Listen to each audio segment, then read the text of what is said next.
Majlis kesoalan yang ke-7. Dipersilakan Datuk Nge Kuham yang berhormat beruas. Terima kasih Datuk yang di-Pertua. Soalan saya soalan nombor 7. Silakan Menteri Pertanian dan Keterjaminan Makanan untuk menjawab. Terima kasih Tuan Di-Pertua.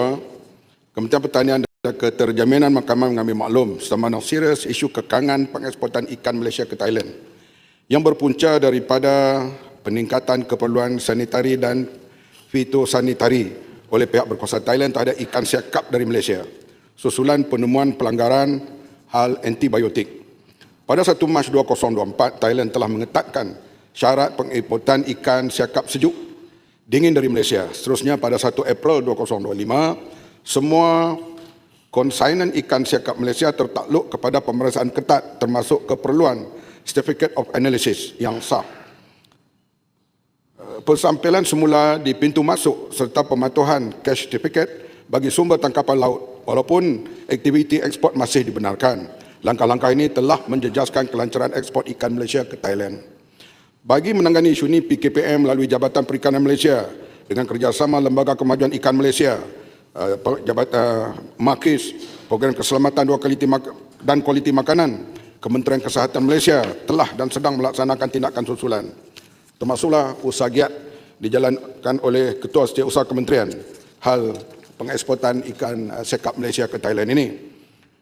Pengeksportan siakap Malaysia kepada pihak National Bureau of Agriculture, Commodity and Food Standard Thailand mengadakan pertemuan rasmi dengan pihak berkuasa Thailand bagi mempertimbangkan semula mekanisme penyenaraian pengeksportan serta bersedia untuk memenuhi keperluan soal selidik dan proses pengauditan.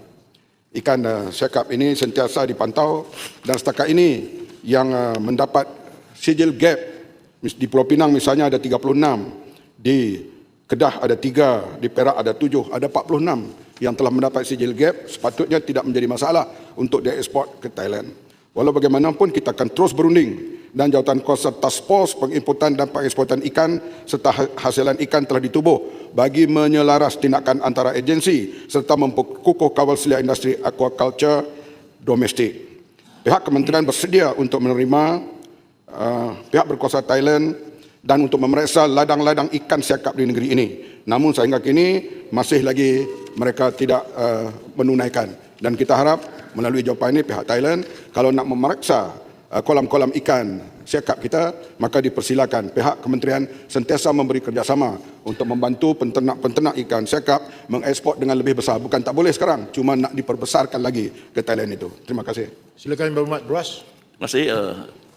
Saya ada satu soalan tambahan juga berkenaan dengan pemasaran produk pertanian Malaysia ke luar negara.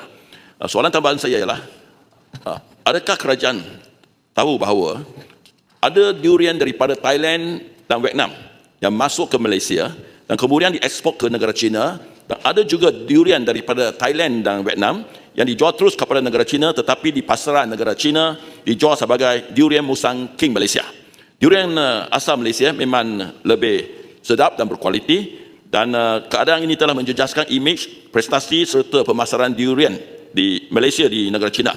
Soalan saya ialah, apakah tindakan yang telah diambil akan diambil oleh pihak kerajaan supaya nama baik dan industri durian Malaysia tidak terjejas? Dan Ketua daripada ikan ke durian. Saya pun. Beruas ini memanglah selalunya tanya soal ikan, nelayan. Tapi Beruas juga terkenal dengan pengeluaran durian. Kita tahu di kawasan Beruas itu Bukit Bukau dan banyak durian di situ. Memang kita telah mendaftar Geographical Indication GI bahawa Musang King adalah hak Malaysia. Negara-negara lain tidak boleh menamakan durian mereka Musang King walaupun bentuknya hampir sama. Tapi kita tahu rasa Musang King Malaysia ini adalah berlainan.